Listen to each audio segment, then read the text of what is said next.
Stop creating new folders like this. Instead, do this.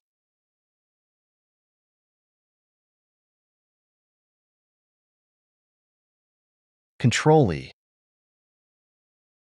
Copy the new column. Open Notepad. Paste the data.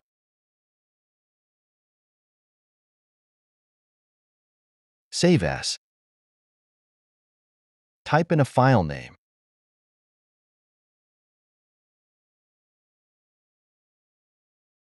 Add .bat to the end of the file name.